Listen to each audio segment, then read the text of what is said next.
Okay, here we are back again with more Mass Effect 3. And we're still in the Normandy. We talked to everybody last time. We have some messages to read now. Oh, lots of stuff. Okay. Meet me in Purgatory. From Aria to Loke. Oh boy. I have a proposition for you, Shepard. You won't want to pass it up. I'm in a nightclub on the Citadel called Purgatory. Don't make me wait too long. Okay. Me, a Spectre? Oh, from Ashley. Really? I don't know how to say this. Udina wants me to be a Spectre. Crazy, I know. I'm not a big fan of Udina, but he can make the Spectre thing happen. He's pressing me for an answer, but I don't know what to tell him. I'm too sore to get out of bed, and this gets dropped on me. I told him I'd think about it. If you find yourself near the Citadel, drop by the hospital. I'm getting a little stir-crazy here. Ashley. Okay, we'll do that. Help request from Sender Blocked. My name is John Bao. I'm with Special Tactics and Recon, so he's another Spectre, okay? While some still have concerns about your past activities with Cerberus, many of us in STNR took your warnings about the Reapers seriously. I'm reaching out to you because I have information that could tie agents with significant political power to the Reapers. If you have time to meet me in the Citadel Embassy, I'd appreciate your discreet assistance. Sincerely, John Bao. Okay?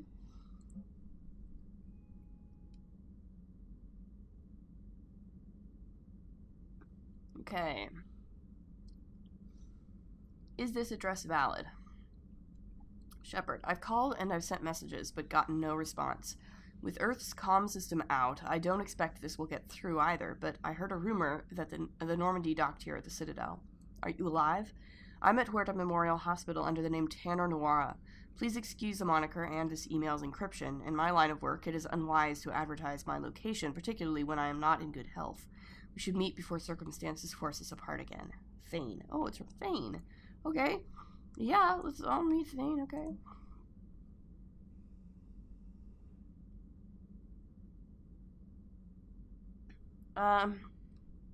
Urgent message from Admiral Hackett. Commander, there's an Alliance researcher working on the Citadel named Dr. Garrett Bryson. I need you to meet with him right away. Dr. Bryson has uncovered important new information about Reapers that could have a direct bearing on the war. I'm officially directing you to support his efforts at the first possible opportunity. Please visit Bryson's laboratory on the Citadel at once. This is DLC stuff. This is also DLC. From Aria. Shepard, I have something important to discuss with you. It's sensitive, so we'll need privacy. I'll arrange for that soon. In the meantime, come see me on the Citadel in the aptly named Purgatory. I have a few ideas for your war. So yeah, both of these are about DLC. Which we will do, just probably not quite yet.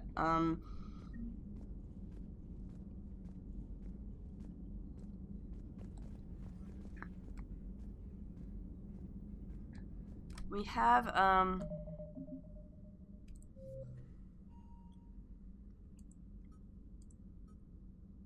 yeah, so this is our next sort of main mission, Priority Surkesh. Primarch Victus has called for a war summit and has taken the unusual step of including the Krogan.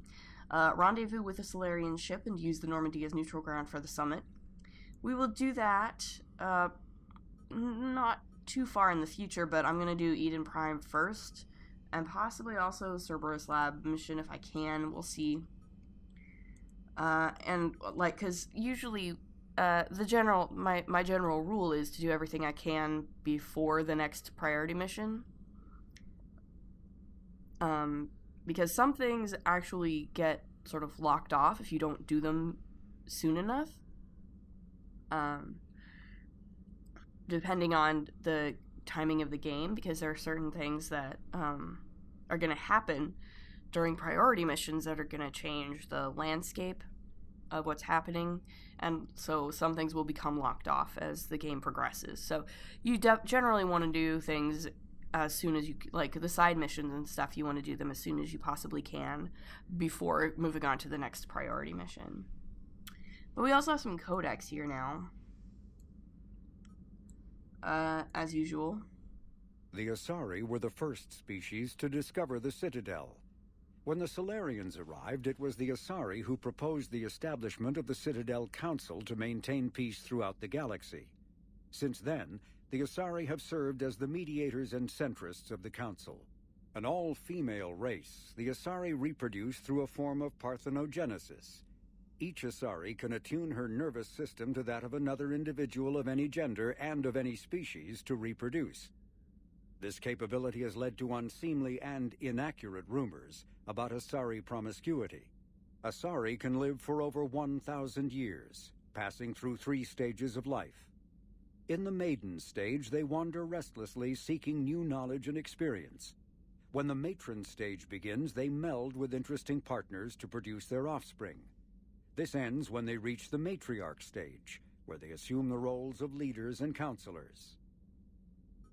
The second species to join the Citadel, the Solarians, are warm-blooded amphibians with a hyperactive metabolism.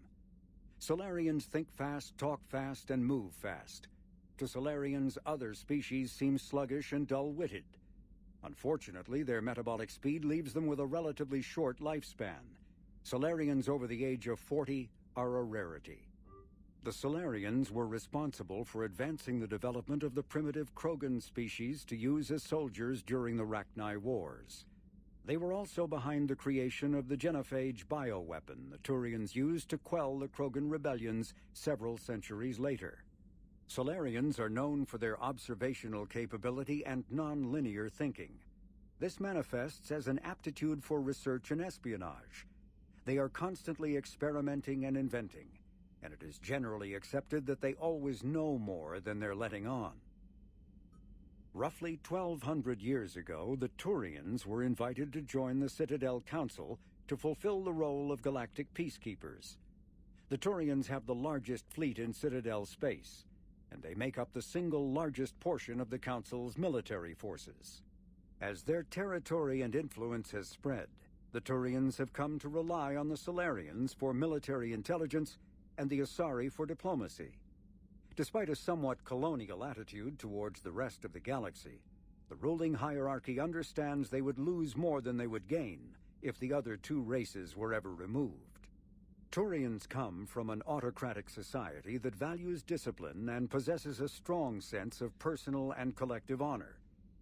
There is lingering animosity between Turians and humans over the First Contact War of 2157, which is known as the Relay 314 incident to the Turians. Officially, however, the 2 species are allies, and they enjoy civil, if cool, diplomatic relations. 50,000 years ago, the Protheans were the only spacefaring species in the galaxy. They vanished in a swift galactic extinction. Only the legacy of their empire remains. They are believed to have built the mass relays and the Citadel, which have allowed numerous species to explore and expand throughout the galaxy. Prothean ruins are found on worlds across the galaxy. While surprisingly intact for their age, functioning examples of Prothean paleotechnology are rare. Time and generations of looters have picked their dead cities and derelict stations clean. Some believe the Protheans meddled in the evolution of younger races. The Hanar homeworld of Kage, for example, shows clear evidence of former Prothean occupation. The presence of a former Prothean observation post on Mars has caused a rebirth of interventionary evolutionists among humans. These individuals believe the god myths of ancient civilizations are misremembered encounters with aliens. I think it's funny because I'm pretty sure there are, like, real-world people who actually believe that, like, you know, the ancient aliens guys, like, they think that all of the old god myths of the ancient civilizations were, like, actually just, like, alien encounters. I think that's hilarious that, like, those people still exist in, like, this fictional universe where aliens are actually real. In the early 2160s, the Alliance began aggressive colonization of worlds in the Skyllian Verge, much to the dismay of the Batarians, who had been developing the region for several decades. In 2171, the Batarians petitioned the Council to declare the Verge a zone of Batarian interest. The Council refused, however, declaring unsettled worlds in the region open to human colonization. In protest, the Batarians closed their Citadel embassy and severed official diplomatic relations with the Council, effectively becoming a rogue state. They instigated a proxy war in the Verge by funneling money and weapons to criminal organizations, urging them to strike at human colonies. Hostilities peaked with the Skillian Blitz of 2176, an attack on the human capital of Elysium by Batarian-funded pirates and slavers. In 2178, the Alliance retaliated with a crushing assault on the moon of Torfan, long used as a staging base by Batarian-backed criminals. In the aftermath, the Batarians retreated into their own systems and are now rarely seen in Citadel space. And now, of course, the Batarians are almost extinct because the Reapers hit them first and basically wiped them out before they even did anything else. 2 centuries ago, the Hanar helped 375,000 members of the Drell race migrate to the Hanar homeworld Kage to escape the environmental extermination that had claimed the remaining 11 billion Drell. Nearly all Drell demonstrate tremendous loyalty to their famously reclusive saviors. The intimacy of their relationship, expressed in a formal socio-political alliance called the Compact, also results in extremely close personal relations, in which some Drell actually learn Hanar soul names. While most Drell reside on Kage, some assist Hanar off-world as envoys, researchers, co-investors, wayfarers, assassins, or otherwise, eager to help their saviors. For a century, galactic wisdom has held that behind any high-ranking Hanar hides a resourceful and fanatically devoted Drell. The omnivorous reptilian Drell possess an average lifespan of 85 galactic standard years. Having evolved on an arid planet, Drell face serious illness on the Hanar homeworld, especially Kepral's syndrome, a fatal bacterial lung disease. The Elcor are a Citadel species native to the high-gravity world Dakuna. They are massive creatures standing on 4 muscular legs for increased stability. Elcor move slowly, an evolved response to an environment where a fall can be lethal. This has colored their psychology, making them deliberate and conservative. Elcor speech is ponderous and monotone. Among themselves, scent, slight movements, and sub-vocalized infrasound convey shades of meaning that make a human smile seem as subtle as a fireworks display. Since their subtlety can lead to misunderstandings with other species, the Elcor often go out of their way to clarify when they are being sarcastic, amused, or angry. Dakuna's high gravity impedes mountain formation. Most of the world consists of flat, open plains, which prehistoric Elcor wandered across in small family bands. Modern Elcor still prefer open sky and can become restless and uncomfortable on long starship journeys. The Geth are a humanoid race of networked AIs. They were created by the Quarians 300 years ago as tools of labor and war. When the Geth showed signs of self-evolution, the Quarians attempted to exterminate them. The Geth won the resulting war. This example has led to legal, systematic repression of artificial intelligences in galactic society. The Geth possess a unique distributed intelligence. An individual has rudimentary animal instincts, but as their numbers and proximity increase, the apparent intelligence of each individual improves. In groups, they can reason, analyze situations, and use tactics as well as any organic race. Geth space is located at the trailing end of the Perseus Arm, beyond the lawless Terminus systems. The Perseus Veil, an obscuring dark nebula of opaque gas and dust, lies between their space and the Terminus systems. The Hanar are a Citadel species known for excessive politeness. They speak with scrupulous precision and take offense at improper language. Hanar that expect to deal with other species take special courses to help them unlearn their tendency to take offense at improper speech. All Hanar have 2 names. The face name is known to the world. The soul name is kept for use among close friends and relations. Hanar never refer to themselves in the first person in conversation with someone they know on a face name basis. To do so is considered egotistical, so instead they refer to themselves as this one, or the impersonal it. Their homeworld, Kage, has 90% ocean cover and orbits an energetic white star, resulting in a permanent blanket of clouds. Due to the presence of Prothean ruins on the world, Many Hanar worship them, and Hanar myths often speak of an elder race that civilized them by teaching them language. When the Asari discovered the citadel, they also discovered the Keepers, a docile, multi-limbed insect race that seemingly exists only to maintain and repair the great Prothean station. Early attempts to communicate with or study the Keepers were failures, and it is now illegal to interfere with or impede Keeper activity. Because they are completely non-threatening, Keepers have become virtually invisible to everyone else. Similarly, they seem indifferent to other species, except for their tendency to help new arrivals integrate themselves into the Citadel.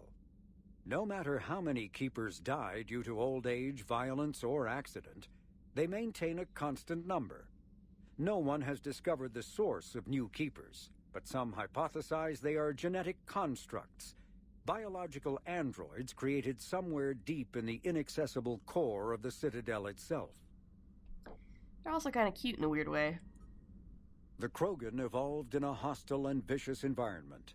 Until the invention of gunpowder weapons, eaten by predators was still the #1 cause of Krogan fatalities. Afterwards, it was death by gunshot. When the Solarians discovered them, the Krogan were a brutal, primitive species struggling to survive a self-inflicted nuclear winter. The Solarians culturally uplifted them, teaching them to use and build modern technology so they could serve as soldiers in the Rachni War. Liberated from the harsh conditions of their homeworld, the quick-breeding Krogan experienced an unprecedented population explosion. They began to colonize nearby worlds, even though these worlds were already inhabited. The Krogan rebellions lasted nearly a century, only ending when the Turians unleashed the Genophage, a Solarian-developed bioweapon that crushed all Krogan resistance. The Genophage makes only 1 in 1,000 pregnancies viable, and today the Krogan are a slowly dying breed. Understandably, the Krogan harbor a grudge against all other species, especially the Turians. Driven from their home system by the Geth nearly 3 centuries ago, most Quarians now live aboard the Migrant Fleet, a flotilla of 50,000 vessels ranging in size from passenger shuttles to mobile space stations. Home to 17 million Quarians, the flotilla understandably has scarce resources. Because of this, each Quarian must go on a rite of passage known as the Pilgrimage when they come of age. They leave the fleet and only return once they have found something of value they can bring back to their people. Other species tend to look down on the Quarians for creating the Geth and for the negative impact their fleet has when it enters a system. This has led to many myths and rumors about the Quarians, including the belief that underneath their clothes and breathing masks, they are actually cybernetic creatures, a combination of organic and synthetic parts. The Volus are a member species of the Citadel with their own embassy, but they are also a client race of the Turians.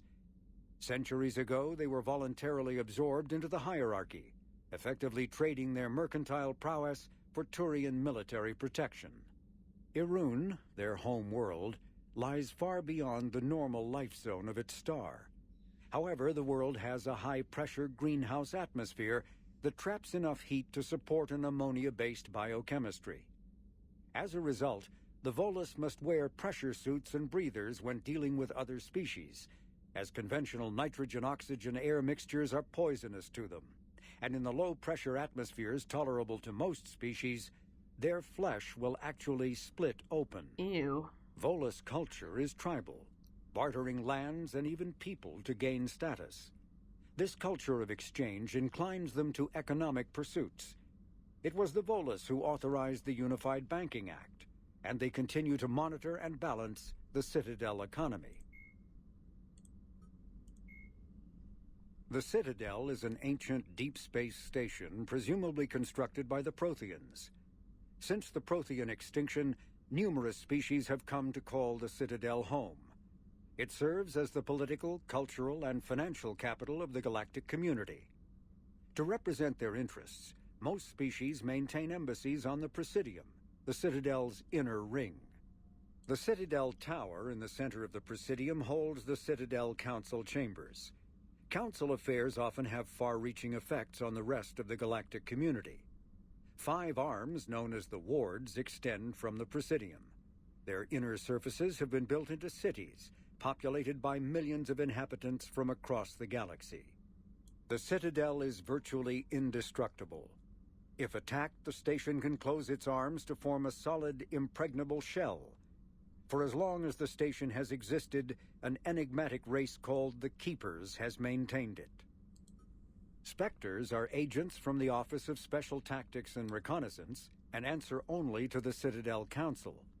They are elite military operatives, granted the authority to deal with threats to peace and stability in whatever way they deem necessary. They operate independently or in groups of 2 or 3. Some are empathetic peacekeepers resolving disputes through diplomacy.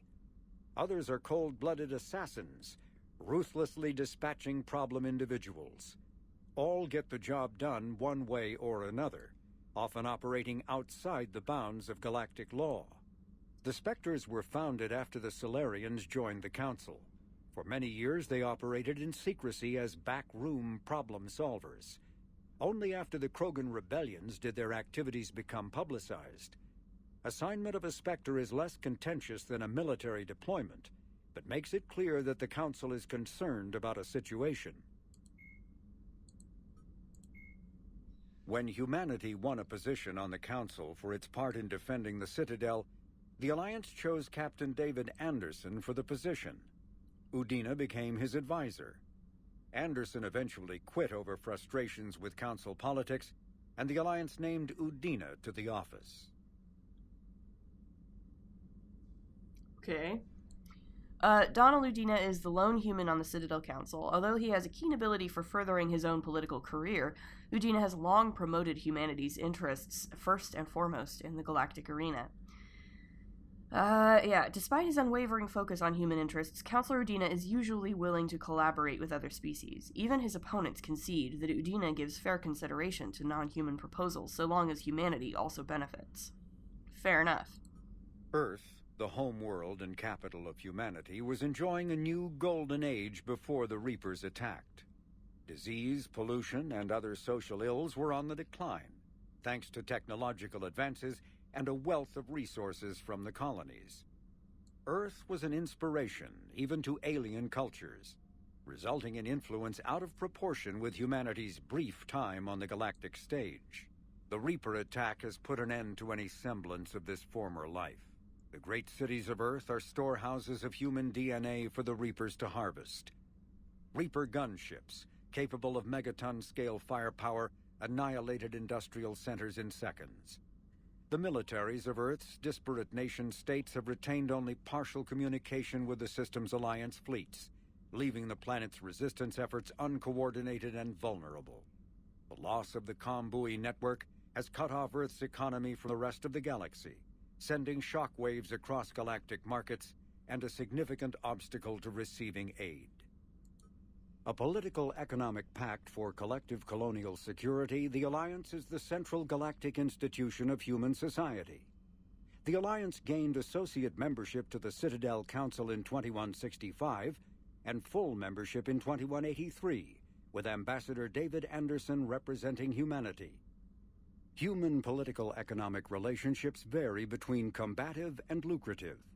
The Turians, who'd fought humans during the 2157 First Contact War, have become valuable trade partners, despite residual social hostility. Other relationships are even more complicated. The rapid rise of human political influence on the Council, achieving in decades what others waited or are still waiting centuries to acquire, has galvanized suspicion and resentment against humanity. That negativity is vastly outweighed by the respect and trust humanity earned by saving the Council during the 2183 attack on the Citadel, at the cost of Alliance cruisers Cairo, Cape Town, Emden, Jakarta, Madrid, Seoul, Shenyang, and Warsaw, and their 2,400 crew.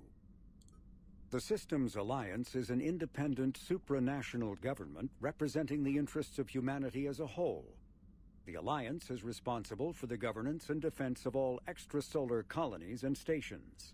The alliance grew out of the various national space programs as a matter of practicality. Sol's planets had been explored and exploited through piecemeal national efforts.